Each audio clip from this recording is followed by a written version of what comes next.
आपका स्वागत है हमारे यूट्यूब चैनल में हिंदी के साथ में। जैसा कि आप जानते हैं हमारी कविता की श्रृंखला चल रही थी और हमने अपने नागार्जुन की कविता हम पढ़ रहे थे, जिसमें से हमने कालिदास कविता पूरी कर चुकी है और अब हम उनकी अगली कविता पढ़ने जा रहे हैं, बादल को गिरते देखा है। तो चलिए शुरू करते हैं। बादल को गिरते देखा। अमर धवल खिड़ी खिड़ी के शिखर पर, पुष्कर धवल के शिखर पर बादल को गिरते देखा। उसको देखा बादल को गिरते देखा। छोटे छोटे मोती जैसे, कैसे देखा है? छोटे छोटे मोती जैसे उसके शीतल तुहिन करो को। छोटे छोटे मोती जैसे उसके शीतल तुहिन कड़ों को मान सरोवर के उन स्वर्णिम कमलों पर गिरते देखा है। कहाँ गिर रहे हैं? मान सरोवर के स्वर्णिम कमलों पर गिर इसमें गिरते हैं स्वर्णिम कमलों पर गिरते देखा है। बादल को गिरते देखा है। तुम हिमालय के तलवों पर, पहले कहाँ गिर रहा है? छोटे छोटे मोती जैसे तुम्हें पढ़ोगे। पहले मानसरोवर के स्वर्णिम कमलों पे गिर रहे हैं, फिर हिमालय के तत्वों पे गिर रहे हैं। याद रखिएगा। छोटी बड़ी कई झीलें हैं। तुमको हिमालय के पर्वत पर क्या है? छोटी बड़ी कई झीलें, सॉरी गिर नहीं रहे हैं, मतलब झीलें हैं।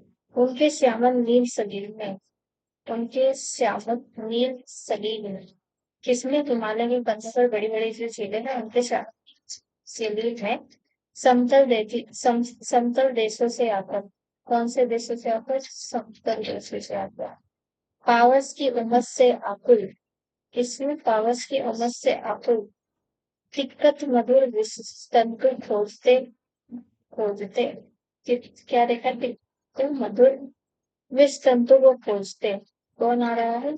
हंसों को पीटते देखा है। हंसों को क्या करता है? पीटते देखा है। किसका चित्र आया? हंस।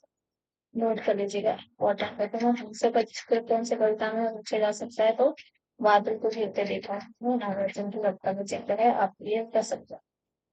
फिर बादल को घिरते देखा है। ऋतु वसंत, क्या है? ऋतु वसंत। ऋतु वसंत का सुप्रभात था, यानी कि ऋतु वसंत में सुबह हो गई। मंद मथा अनिल बह रहा, क्या मंद मंद था अनिल बह रहा। ये पंक्ति पहले भी परीक्षा में पूछी जा चुकी है, इसका क्रम आप नोट कर दीजिएगा यहाँ से। ऋतु वसंत का सुप्रभात था, मंद मंद था अनिल बह रहा। बाला रंग की मृदु किरणें थी, क्या थी? बाला रंग की मृदु किरणें। क्या क्या था पूछा जा सकता है? पहले तो ऋतु वसंत का सुप्रभात था, मंद मंद था अनिल बह रहा, फिर बाला रंग की मृदु किरणें थी। अगल बगल स्वरनाथ शिखर से, अगल बगल स्वरनाथ शिखर से एक दूसरे से विरहित हो, अलग अलग रहकर भी जिनको सारी रात बितानी होती। निशा काल से चीर अभिशापित, कौन से काल से? निशा काल से। बेबस उस चकवा चकई, चकवा चकई का अर्थ आते हैं। परीक्षा में बहुत बार पूछा गया था, तो ये शब्द आप नोट कर लेना। चकवा चकई का इस कविता में आया, ये भी पूछा जा सकता था। बदल के गिरते दिखाएंगे, आप कह सकते हैं। बेशक बेबस उस चकवा चकाई का बंद हुआ क्रंदन फिर उठने, उस महान सरोवर के तीरे शैवालों की हरी तली पर प्रणय कलह छिड़ते देखा है। क्या देखा है? शैवालों की हरी तली पर प्रलय कलह छिड़ते देखा। बादल को घिरते देखा। सत सहस्र फुट ऊंचाई पर, सत सहस्र फुट ऊंचाई पर, कौन सा? सत सहस्र फुट ऊंचाई पर दुर्गम बर्फानी घाटी में, कौन से? बर्फानी घाटी। अलग लावी अलग नाभि से उठने वाले निज के ही अनुमान परिमल के पीछे प्रभावित हो होकर तरल तरल कस्तूरी मृग को, पर कौन सा? कस्तूरी मृग को अपने पर चिढ़ते देखा। ये भी पूछा जा सकता है कि कौन चिढ़ता है? कस्तूरी मृग चिढ़ता है। बादल को घिरते देखा। कहाँ गए कहाँ गए धनपति कुबेर वह, कौन? गणपति कुबेर कहाँ गए पूछा गया।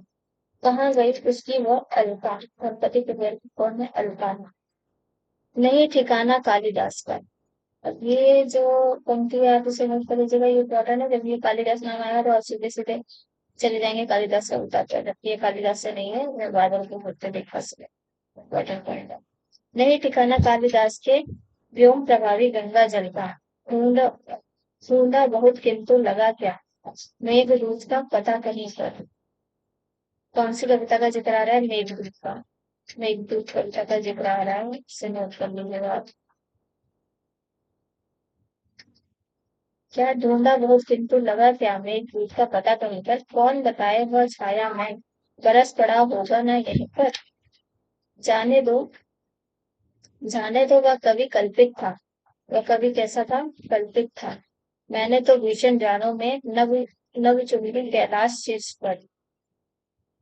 नव चुंबी, मैंने तो भीषण जाड़ों में नव चुंबी कैलाश शीर्ष पर। जाड़ों का समय कहाँ था? कैलाश शीर्ष पर। गलती से हिमालय नहीं टिक करना है आपको, कैलाश शीर्ष पर। महामेघ को झंझानी से गरज गरज गिरते देखा है। बादल तो गिरते देखा है। सत सत निर्झर निर्झरी कल, मुखरित देवदारू कनन रही। इसमें देवदारू कनन। शोणित धवल भोज पत्रों से छाई हुई कुटी के भीतर रंग बिरंगे और सुगंधित फूलों की कुंतल को साजे। इंद्र नील की माला डाले, शंख सरीखे सुधड़ गलों। गलों में, गले में क्या है? शंख। गले में क्या है? शंख सरीखे सुधड़। शंख सरीखे हैं, क्या है? सरीखे हैं और सुधड़ है। इसकी माला, गले में माला है। इंद्र नील की माला डाले, शंख सरीखे और सुधड़ डाले।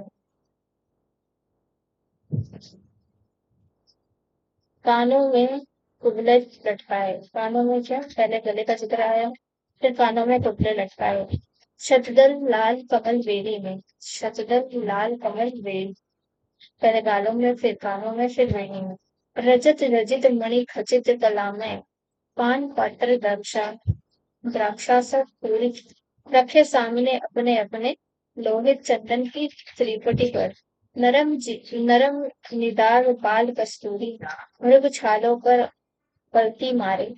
मादिरा मादिरा रुण आंखों वाले उन उन उन्मद उन्मद किन्नर किन्नारियों रुदन मनोरथ अंगुलियों को वंशी पर फिरते देखा है।